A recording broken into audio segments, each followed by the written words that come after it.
এই যে শুরু হলো, ঠিক আছে, আর ঠিক দেওয়া যাবে না। বন্ধ হলে মুশকিল আছে। কত সময় শেষ হয়? আছে ব্যথা লাগবে। দেখা যাচ্ছে না তুমি। চুপ করে আর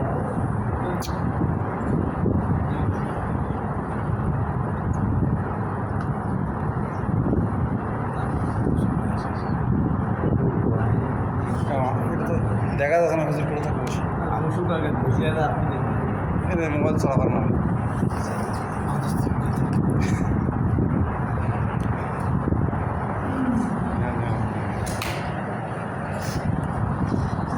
السلام عليكم ورحمة الله وبركاته. نحمده ونصلي على رسوله الكريم أما بعد فأعوذ بالله من الشيطان الرجيم. بسم الله الرحمن الرحيم. ويل للمطففين الذين إذا اكتالوا على الناس يستوفون وإذا كالوهم أو وزنوهم يخسرون. ألا يظن أولئك أنهم مبعوثون ليوم عظيم يوم يقوم الناس لرب العالمين. وقال رسول الله صلى الله عليه وسلم: إذا مات أحدكم فليفعله ثلاثين. الحمد لله. সমস্ত প্রশংসা আল্লাহ রাব্বুল আলামিনের জন্য, যে আল্লাহ রাব্বুল আলামিন আমাদেরকে পবিত্রতম মাসে পবিত্রতম দিনে আল্লাহর মসজিদে পবিত্র হয়ে কোরআন এবং হাদিসের কিছু কথা শোনা, জানা, আমল করার জন্য আমাদের সবাইকে একত্রিত হওয়ার তৌফিক দান করেছেন। সেজন্য আমরা সকলেই শুকরিয়া আদায় করছি। আলহামদুলিল্লাহ, আলহামদুলিল্লাহ। আল্লাহ তাআলা আমাদেরকে সুন্নতে ইব্রাহিম আলাইহিস সালামের সুন্নত সবাইকে, যাদের সামর্থ্য হয়েছে তাদের সবাইকে পালন করার তৌফিক দান করেছেন। এজন্য মন থেকে আরেকবার শুকরিয়া আদায় করছি। আলহামদুলিল্লাহ। আল্লাহ রাব্বুল আলামিন তার যত বিধান আছে সমস্ত বিধানের মাঝে দুইটা দিক সবথেকে বেশি গুরুত্বপূর্ণ। এক হলো তাআল্লুক মা আল্লাহ, আর দুই নম্বর হলো তাআল্লুক মা নাস। আল্লাহর সাথে আমাদের সম্পর্কটা কেমন হচ্ছে আর মানুষের সাথে আমাদের সম্পর্কটা কেমন হচ্ছে। প্রত্যেকটা ইবাদতের ভিতরে এই দুইটা দিক বিবেচনা। এই যে আমরা কোরবানি করলাম, কোরবানি করাটা কার আদেশ? আল্লাহ। আমরা কোরবানি পশু জবাই করলাম, কিন্তু জবাই করে একে তো আল্লাহর আদেশ পালন করলাম। আল্লাহর কাছে রক্ত, মাংস, হাড়, হাড্ডি কোনো কিছু পৌঁছে না, কোনো কিছুই আল্লাহর কাছে যায় না। শুধু আল্লাহর কাছে যায় আমার আপনার ভিতরে তাকওয়া, আপনার আমার ভিতরে যে পশু আছে, পশুর তো চাহিদা আছে, সেই চাহিদাটাকে আমরা কতটুকু বিসর্জন দিতে পারতেছি, এই জিনিসটা আল্লাহর কাছে পৌঁছে। এবং এই জিনিসটা যেন নবায়ন হয়, আমরা যেন কোরবানির মাধ্যমে নতুনভাবে উপলব্ধি করতে পারি যে এতদিন যা হয়েছে হয়েছে, কিন্তু আজকে যে কোরবানিটা আমি দিলাম, আজকে থেকে আল্লাহর বিধান মৃত্যুর আগ পর্যন্ত আমি আল্লাহর সামনে নিজের প্রবৃত্তিটাকে, নিজের ইচ্ছাটাকে আমি জবাই করে দেব। এখন থেকে আল্লাহ যা বলবেন ওইটাই আমার কাজ। এই নিয়মটা করার জন্য আল্লাহ তাআলা বারবার এই কোরবানি দিচ্ছে। দ্বিতীয়ত, কোরবানি করার মাধ্যমে কোরবানির এই বস্তুটাকে আমরা কিছু আত্মীয় স্বজনকে দিই, কিছু পাড়া প্রতিবেশীদেরকে দিই, কিছু গরিব মিসকিনদেরকে দিই। তাহলে এই যে দিলাম, মানুষকে যদি আপনি কোনো কিছু ফ্রিতে দেন, দেওয়ার পরে তার একটা অভাব দূর করেন, তাহলে তার অন্তরে আপনার মহব্বত যেটা তৈরি হয়ে যায়। আর এই মহব্বত তৈরি হওয়ার কারণে আল্লাহ রাসূল সাল্লাল্লাহু আলাইহি ওয়াসাল্লাম বলেছেন, খায়রুন নাস মান ইয়ানফাউন নাস, তোমাদের মধ্য থেকে সর্বোত্তম কোন ব্যক্তি? আমরা বলতে পারি সর্বশ্রেষ্ঠ ব্যক্তিকে। একটা প্রশ্ন রাখলাম, আমাদের মধ্য থেকে সর্বশ্রেষ্ঠ ব্যক্তিকে? উনি তো চলে গেছে, উনি এখন না। হ্যাঁ, আল্লাহ রাসূল বলে গেছেন, আল্লাহ রাসূল কিন্তু চলে গেছেন, এটা মানি নিয়ে গেছেন। খায়রুন নাস, দুইটা শব্দ। হ্যাঁ, খায়রুন নাস মান ইয়ানফাউন নাস, সর্বোত্তম ব্যক্তি সে যে মানুষের সেবা করে, মানুষের উপকার করে। সে হলো সর্বোত্তম। তাহলে কোরবানি দেওয়ার মাধ্যমে মানুষকে যে আমরা গরিব মিসকিনকে খাবার খাওয়াই, গরিব মিসকিনদেরকে আমরা কোরবানির গোশত দিই, এতে তার সাথে আমার একটা সম্পর্ক কানেকশন ভালো হয়। তাহলে আল্লাহর প্রত্যেকটা ইবাদতে আল্লাহর সাথে সম্পর্ক আমাদের গভীর হয়। আর আল্লাহর সাথে সম্পর্ক গভীর থাকতে হবে কেন? কারণ আমার জীবন মরণ, আমার হায়াত সবকিছু তার হাতে। আমরা অনিশ্চিতভাবে একটা ধারণা করি যে আমার চাকরি যখন শেষ হবে তখন আমি 2 কোটি টাকা পাবো, কিন্তু আপনার চাকরি যখন শেষ হবে তার আগে যদি মারাত্মক মত চলে আসে, এটা কি কোনো খবর আমার কাছে আছে? না। আমরা বলি আমি আগামী 30 সালে ঢাকায় একটি ফ্ল্যাট বানাবো, 5 তলা ফ্ল্যাট, 2 কোটি টাকা খরচ করে, কিন্তু আগামী 30 সাল আসতে না আসতে এই পুরো সময় টাকা হাতে আল্লাহর হাতে। তাহলে আমার জীবনটা ধারণ করার জন্য সব যা কিছু দরকার সব আদান প্রদান হচ্ছে, সব আসতেছে কার পক্ষ থেকে? আল্লাহর পক্ষ থেকে।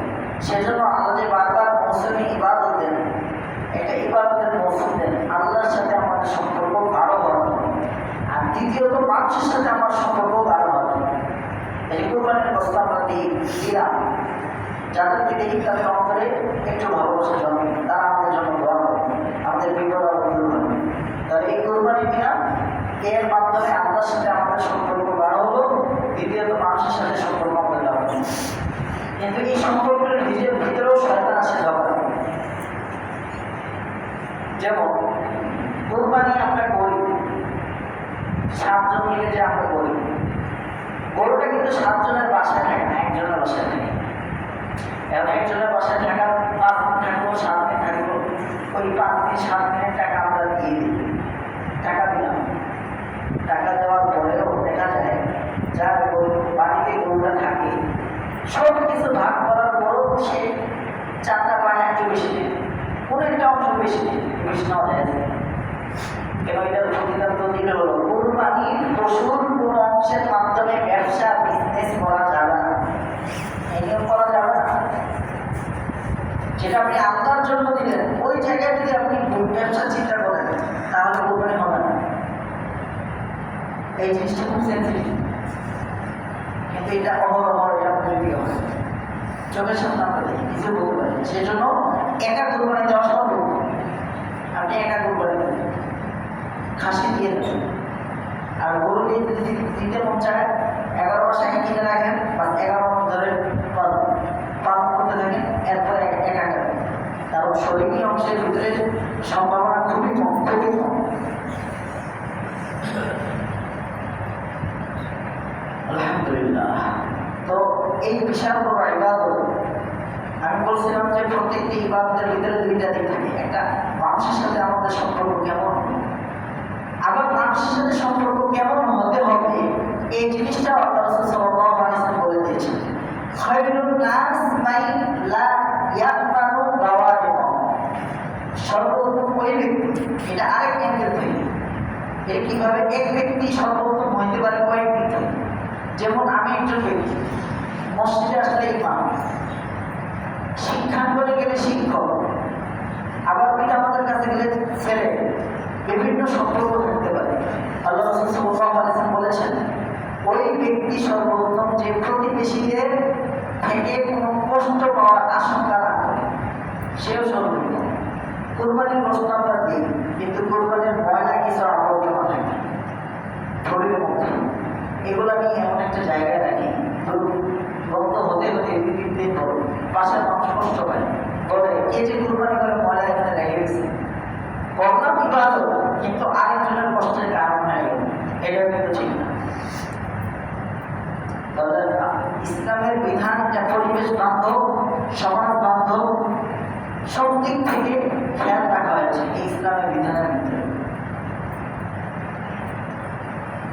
বলছিলাম কোরবানির যে আল্লাহ ইবাদতের কথা উল্লেখ করেছেন, এই যে ইসলাম আত্মসমর্পণ করা, এই আত্মসমর্পণ আপনার আমার ভিতরে যখনই আসবে তখনই মনে করবো না আমার কোরবানিটা আল্লাহর কাছে কবুল হয়েছে। আর কবুল আল্লাহ কেবলমাত্র তাকওয়া যার ভিতরে থাকে তারটাই কবুল করেন।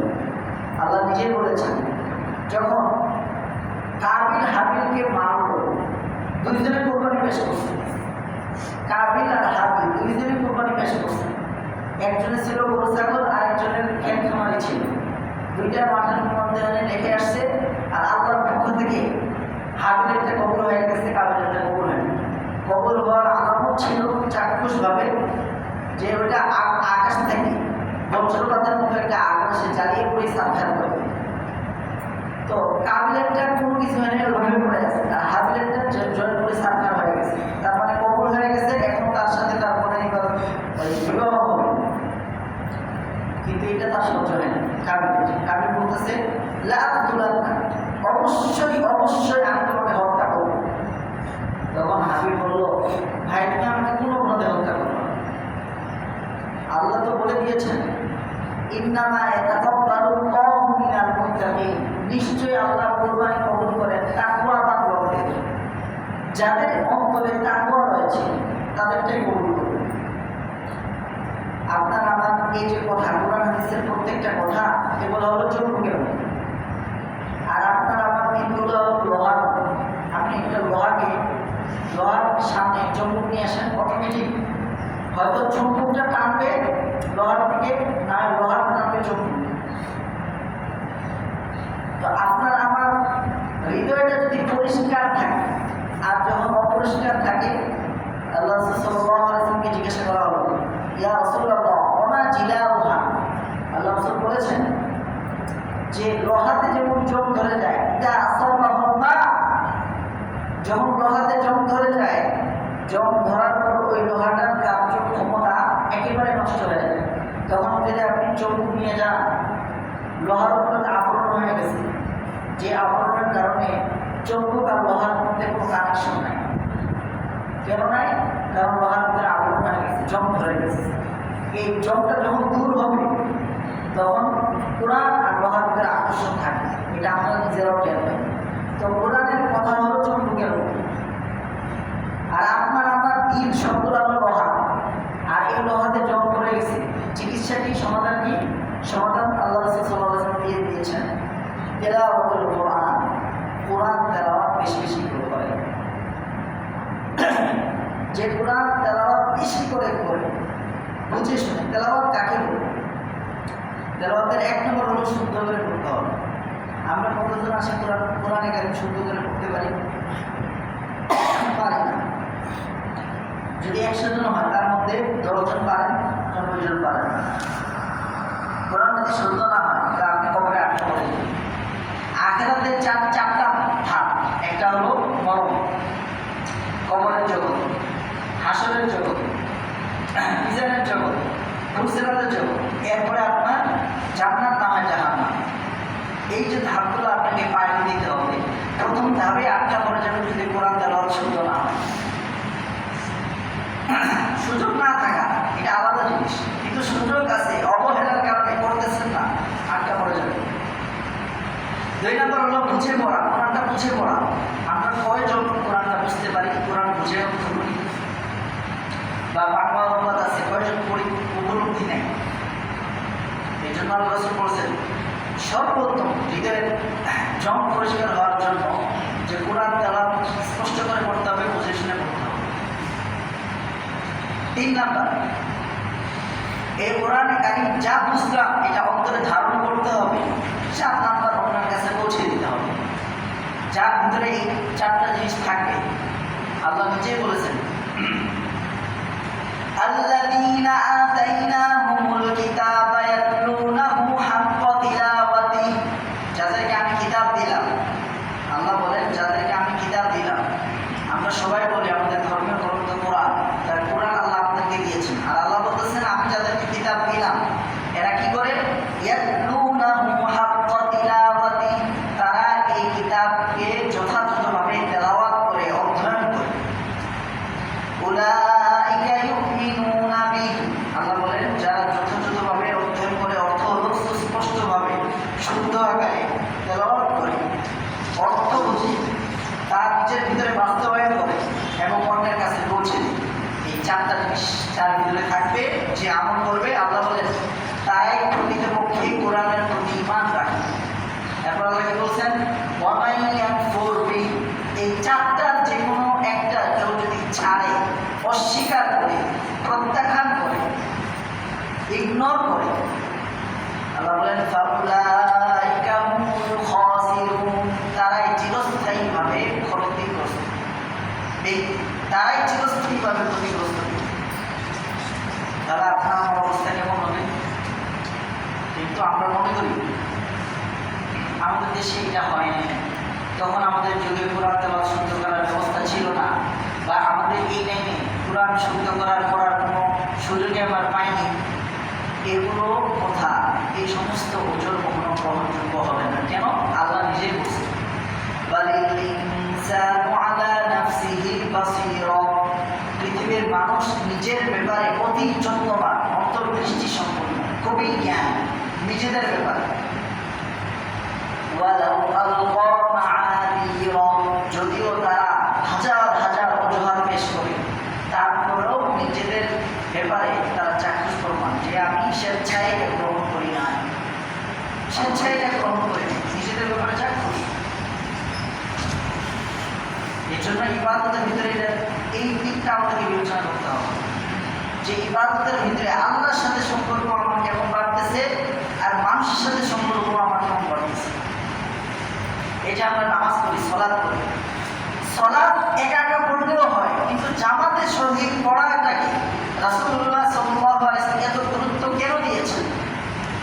এবং এটাও বলেছেন যে আমার মনে চায় যে আমার স্থানে কাউকে আমি নামাজ পড়াইতে দেই, এবং যারা জামাতের সহিত নামাজ পড়ে না তাদের ঘর বাড়িতে গিয়ে যদি শিশু আর মহিলারা না থাকে, আমি লাকড়ি দিয়ে তাদের ঘর বাড়ি জ্বালিয়ে দিই, যারা জামাতের সহিত নামাজ পড়ে না। কেন এই কথা বলেছেন?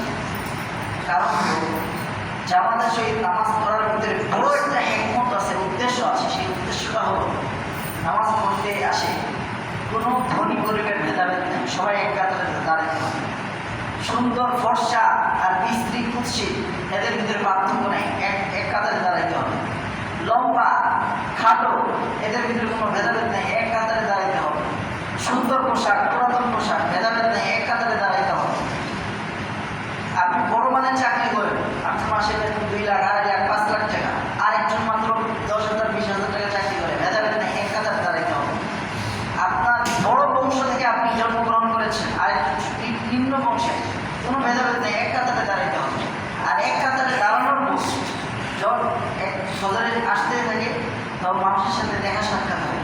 জহরে একই ব্যক্তি আসতে দেখলেন, একই ব্যক্তি মাকে দেখলেন, এসায় দেখলেন, দেখতে দেখতে অন্তরে একটা প্রশ্ন জাগবে, আসলে ভাইটাকে জিজ্ঞাসা করি ভাইয়ের আয়ের পদ্ধতি, তার আয়ের উৎসটা কি? এইভাবে একজনের দুঃখ আরেকজন দেখে, একজনের কষ্ট আরেকজন, এইভাবে সহমর্মিতার কারণে এই জামাতে নামাজ পড়ার জন্য বিধিবদ্ধ করা হয়েছে। জামাত ঠিকই আছে, কিন্তু ওই কাজ আর নেই, ওই হিকমত আর চলতেছে। এই জন্য আল্লাহ তাআলা বারবার রিমাইন্ড আমাদেরকে করে, এই কোরবানি বারবার দিচ্ছি, প্রত্যেকবারে আসতেছে, আমাদেরকে রিমাইন্ড দিচ্ছি। সলাৎ বারবার করি, আমাদেরকে রিমাইন্ড দিচ্ছি, কিন্তু আপনার আমার অন্তর পরিষ্কার করার দায়িত্ব আপনার আমার হাতে আল্লাহ দিয়েছে। কতটুকু পরিষ্কার করলাম আর না করলাম, কিয়ামতের ময়দানে সব পরিষ্কার হয়ে যাবে। আল্লাহ বলেছেন আল্লাযীনা আমানু ওয়া তাতমাইন্নু কুলুবুহুম বিযিকরিল্লাহ, আলা বিযিকরিল্লাহি তাতমাইন্নুল কুলুব। আল্লাযীনা আমানু, যারা ঈমান এনেছে। একটা প্রশ্ন করি, আমরা কি সবাই ঈমানদার? উত্তর দেন, আমরা কি সবাই ঈমানদার? আল্লাহ কি বলছেন? যারা ঈমানদার অর্থাৎ তাদের হৃদয়টা প্রশান্ত হয় আল্লাহর জিকিরের মাধ্যমে। এখন নিজেকে প্রশ্ন করি, আল্লাহর জিকির করলে কি আমাদের হৃদয় প্রশান্ত হয় না অস্থিরতা থেকে যায়? অস্থিরতা যদি থাকে বুঝতে হবে আমার ইমানের ভিতরে ঘাটতি আছে, ঘাটতি আছে, বিধায় অস্থিরতা কমতেছে। আর আল্লাহ বলেছেন আলা বিযিকরিল্লাহ, অবশ্যই অবশ্যই আল্লাহর স্মরণের মাধ্যমে তাতমাইন্নুল কুলুব, পৃথিবীর সমস্ত হৃদয় প্রশান্ত হয়ে যায়। জয় বলি সুবহানাল্লাহ। তো আল্লাহ রাব্বুল আলামিন কুরবানির মাহাত্ম্য, কুরবানির উদ্দেশ্য আমাদের সবাইকে বোঝার, আমল করার তৌফিক দান করুন। আর কয়েকটি বিষয় নিয়ে আলোচনা করতে চাই। একটা নারী আমাদের জগতে নারী খুবই গুরুত্বপূর্ণ, কারণ নারী ছাড়া পুরুষ অর্ধেক। পুরুষের সম্ভাব্য ভবিষ্যৎ প্রজন্ম আসার কোনো মাধ্যম নাই নারী ছাড়া। সেই নারীদের শিশু অবস্থায় আল্লাহ তাআলা তাদেরকে সুসংবাদ বলেছেন, কারণ এই নারী জগৎ কোরআন আসার আগেই নারীটাকে এত হেয় প্রতিপন্ন করা হতো, তুচ্ছ তাচ্ছিল্য করা হতো। কোনো মানুষের যখন সন্তান হয় তখন তাকে বাবাকে যখন সুসংবাদ দেওয়া হয় যে তোমার সন্তান হয়েছে মেয়ে, তখন সেইটাকে এত খারাপ মনে করে আল্লাহ বলেছেন ওয়াইদা বুশিরা আহাদুহুম বিল-উনসা ওয়াল্লা ওয়াজহু, যখন কাউকে নারী হওয়ার সুসংবাদ দেওয়া হয় তাৎক্ষণিকভাবে তার চেহারাটা ওয়াল্লা ওয়াজহু কালো ছায়া হয়ে যায়, মুসওয়াদ্দা কালো ছায়া, যেমন আকাশের মধ্যে মেঘ আসলে যখন কালো হয়ে যায়, একটা মেয়ে হয়েছে তার এটা শুনলেই কালো হয়ে যায়, অহুয়া কাফির, এবং সে রাগান্বিত হয়ে যায়, সহ্য করতে পারত না। কেন? সে সমাজ থেকে আত্মগোপন করত, এই মেয়েটাকে সে রাখবে না পুঁতে ফেলবে। কিন্তু ওই জায়গা থেকে আল্লাহ রাব্বুল আলামিন নারীদের ব্যাপারে এমন সুসংবাদ দিলেন, আল্লাহ রাসূল সাল্লাল্লাহু আলাইহি ওয়াসাল্লাম বললেন, যাকে মানব দুনিয়া হাদিহিল বানাত, যাকে 3 কন্যা 2 কন্যা অথবা 1 কন্যা দ্বারা পরীক্ষা করা হবে এবং সে এই মেয়েটাকে বোঝা মনে না করবে এবং তাকে সুশিক্ষায় লালিত পালিত করবে, তাকে সৎপাত্র দেখে বিয়ে শাদী দিবে, আমি আর জান্নাতি সে এই 2 আঙ্গুলের মতো পাশাপাশি অবস্থান করবে। এবং অপর হাদিসে বলছে কুন্না সিতরান লাহু মিনান নার, সেই মেয়ে জাহান্নামে যাওয়ার জন্য আড়াল হয়ে দাঁড়াবে। ওই বাবা যখন জাহান্নামে যাবে, মেয়ে আল্লাহর সামনে বলবে, আল্লাহ এই বাবা আমাকে সযত্নে লালন পালন করেছে, সুশিক্ষা দিয়েছে, সর্বত্রস্ত করেছে, আজকে আমার বাবা জাহান্নামে যেতে যাচ্ছে, আমি জাহান্নামে যেতে দিব না। তখন তার মেয়ের সুপারিশ গ্রহণ করা হবে। জন্য বলি সুবহানাল্লাহ। কত টাকা দেওয়া হচ্ছে, কত আজকে দর্শী দেওয়া হচ্ছে, এটা অবহেলা। অবশ্যই বিধান বিধিবিধানের অবহেলা আছে, শাস্তি প্রয়োগ নাই, সমাজে অবহেলা আছে, যার কারণ করে ধ্বংস পাচ্ছে তিনি। অথচ নারী সুসংবাদ বলা হয়েছে, বুশির মানে সুসংবাদ, নারী আসলে সুসংবাদ দেওয়া হয়েছে। 2 নম্বর, নারী যখন বড় হবে, বড় হওয়ার পর নারীর মধ্যে আপনার আমার জন্য আল্লাহ কি রেখেছেন? আল্লাহ বলেছেন ওয়ামিন আয়াতিহি আন খালাকা লাকুম মিন আনফুসিকুম আজওয়াজা, আল্লাহর নিদর্শনাবলী অনেক আছে, তার মধ্যে একটি হলো তিনি তোমাদের জন্য জোড়া বানিয়েছেন। জোড়া কি জিনিস? দেখুন, প্রত্যেকটা জিনিস গুরুত্বপূর্ণ। 2টা চোখ, 2টা কান, 2টা, এরপরে নাকের চিত্র, 2টা হাত, 2টা পা, 2টা। কিন্তু আল্লাহ তাআলা বললেন, বান্দা তোমার অঙ্গ প্রত্যঙ্গগুলো 2টা ঠিক আছে, কিন্তু তোমার মাথা থেকে পা পর্যন্ত পুরো দেহটা তুমি পুরুষ, এই পুরো দেহর জন্য আলাদা আরেকটা জোড়া বানিয়েছে, সেই জোড়া হলো তোমার স্ত্রীর জোড়া। বলে সুবহানাল্লাহ। আল্লাহ বলছেন আজওয়াজা, জোড়া। তাহলে আপনার ডান চোখের জন্য বাম চোখ যেমন জরুরি, আপনার জন্য স্ত্রী যেমন জরুরি। আপনার ডান হাত যেমন জরুরি, বাম হাতের মতো স্ত্রী যেমন জরুরি। আপনার ডান পা যেমন জরুরি, বাম পায়ের মতো আপনার স্ত্রী যেমন জরুরি। আপনার কান যেমন জরুরি, বাম কানের মতো স্ত্রী যেমন জরুরি। এত জরুরি প্রয়োজন আল্লাহ করে দিয়েছেন। আল্লাহ নিজে বলেছেন হুন্না লিবাসুল লাকুম ওয়া আনতুম লিবাসুল লাহুম, তারা তোমাদের পোশাক স্বরূপ এবং তোমরাও তাদের পোশাক স্বরূপ। পোশাক থাকলে কোনো লজ্জায় দেখা যায়? দেখা যায় না। পোশাক থাকলে নিজেকে ভালো লাগে, পোশাক থাকলে খারাপ কোনো জিনিস নিজের গায়ে লাগে না, পোশাক আগে ধুয়ে ফেলে শেষ করে। তো স্ত্রীটাকে এত গুরুত্ব দিয়েছে ইসলাম, অথচ এই মামলাটাই ধর্ষিত হচ্ছে। কারণটা কোথায়? আল্লাহ বলেছেন মাওয়াদ্দাতান ওয়া রাহমা, স্ত্রীর ভিতরে 2টা গুণ রাখছি। যৌবন থাকা অবস্থায় তোমাকে খুব ভালোবাসে, কিন্তু ভালোবাসতে বলতে যখন শেষ বয়সে চলে যায় তখন এটা দয়ার আকারে হয়ে যায়, তখন একে অপরের প্রতি খুবই দয়া দেয়। এত গুরুত্ব দেওয়ার পরও আল্লাহ রাব্বুল আলামিনের এত বিধান নারী সম্পর্কে। আবার এটা বলেছেন কেউ যদি মারা যায়, লির রিজালি, শব্দগুলো শোনেন, লির রিজালি নাসিবু মিম্মা তারাকাল ওয়ালিদানি ওয়াল আকরাবুন। আবার বলেছেন লিন নিসাই নাসিবু মিম্মা তারাকাল ওয়ালিদানি ওয়াল আকরাবুন।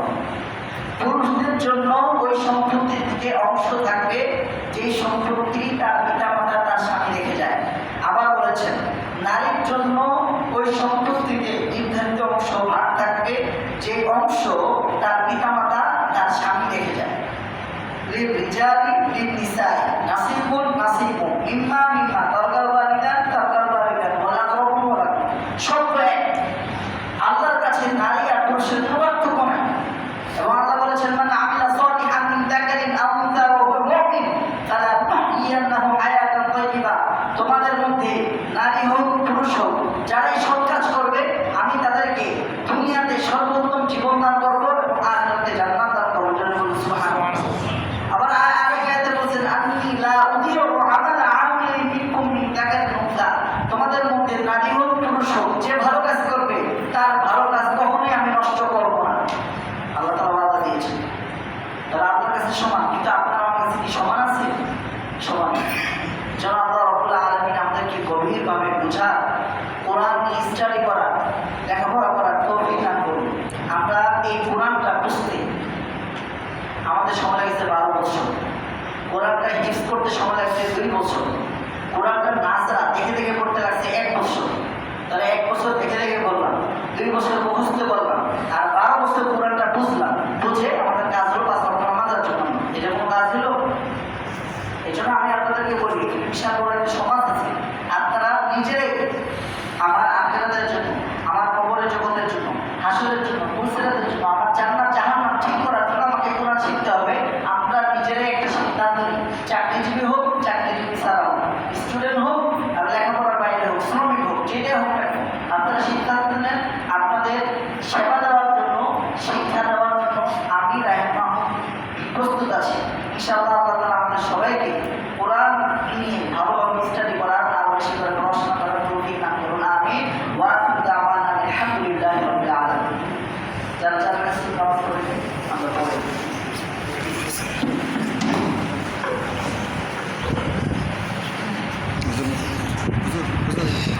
হুজুর মোবাইল